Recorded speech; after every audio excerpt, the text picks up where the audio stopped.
Pero bakit ngayon po ay nagkaiba, Mr. President? Parang yung pedestal na aking hinangaan, yung alamat na nandoon, unti-unting gumuho. Nalulungkot po ako at nangyari yun, Mr. President. Maaring makatulong sa atin kung paano kilalanin si Senator Lacson. Binanggit ko po sa inyo, Mr. President, ng buong katapatan nung ako'y wala pa po sa Kongreso, wala pa po sa public service. Nakilala ko po si Senator Lacson bilang chief ng PNP.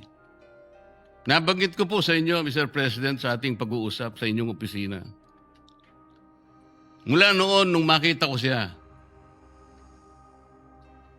lalong-lalo na po dun sa episode na pinatawag po niya, ang lahat ng kinauukulan na merong mga nakaw na sasakyan, mga karnap na sasakyan. Naalala ko po na sinabi niya, Mr. President, lahat ng mga ninakaw na sasakyan, dalhin nyo rito sa Camp Crame. No questions asked. Dahil palagi po akong dumadaan sa EDSA, Mr. President. Dahil opisina ko po sa Ortigas, nakita ko pong nakabunton lahat talaga ang mga ninakaw na sasakyan. Talaga pong hinangaan ko, Senator Lacson. Walang nakagawa nun sa aking palagay kung hindi siya lang. Di ba, Mr. President, sinabi ko pa sa'yo, sayang wala na ako yung aking kaibigan, yung dating mayor ng Marikina, Bayani Fernando.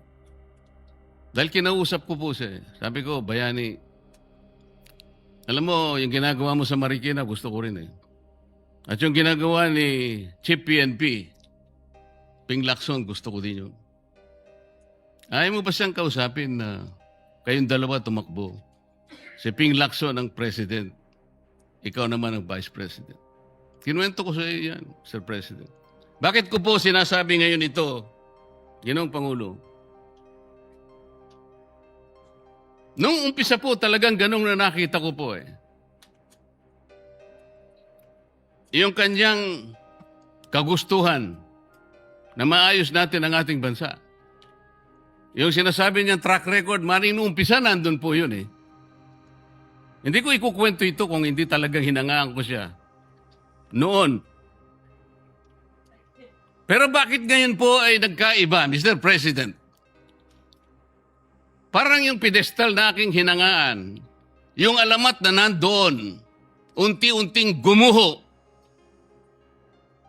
Nalulungkot po ako at nangyari yun, Mr. President. Ang sabi ko pa nga eh, hindi man tayo dapat maglaban-laban dito eh. Ang kapakanan ng mamamayan ng ating bansa, ang importante rito po eh. Yung direksyon natin. Bakit kailangan akong palaging pinapasaringan?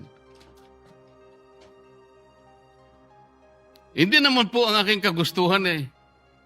Kung sino yung dapat na sumikat o sino yung dapat magpasikat, hindi po yun eh. Isa lang po ang sikat dito, Mr. President. Ang taong bayan na pinagsisilbihan nating lahat. Doon po natin ituon ang lahat ng ating makakaya, ang lahat ng ating energy. Malampasan sana natin ang problemang ito. Ngunit, yung hindi po pagganap sa tungkulin. Yun po yung hinahanap ng tao, Mr. President. Napakainit na po ng panahon talaga. Pinapag-iinit pa ng paghihintay nang hindi malaman hanggang kailan maghihintay ang taong bayan.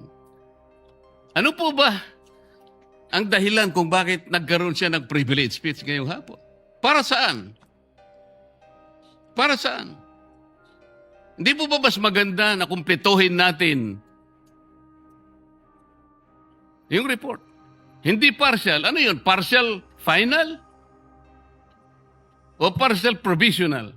Paano ko po malalaman, Mr. President, kung hindi po ibinigay yung hard copy? Pipilitin akong basahin na nandun lamang sa online. Binigyan lamang kami ng isang file para doon kuhanin namin kami mag-print. Paano ko ba ikukumpara po yung ipinrint ko? Hindi ko naman alam kung sinong gumawa nun dahil wala nga pong pirma yun eh. Doon lang sa paraan na yun eh. Nagkakaroon na po ng agam-agam eh. Pagkatapos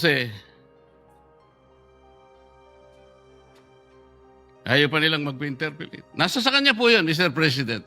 Pero ako po, ang tanging hangarin ko lamang, ayusin natin lahat ito.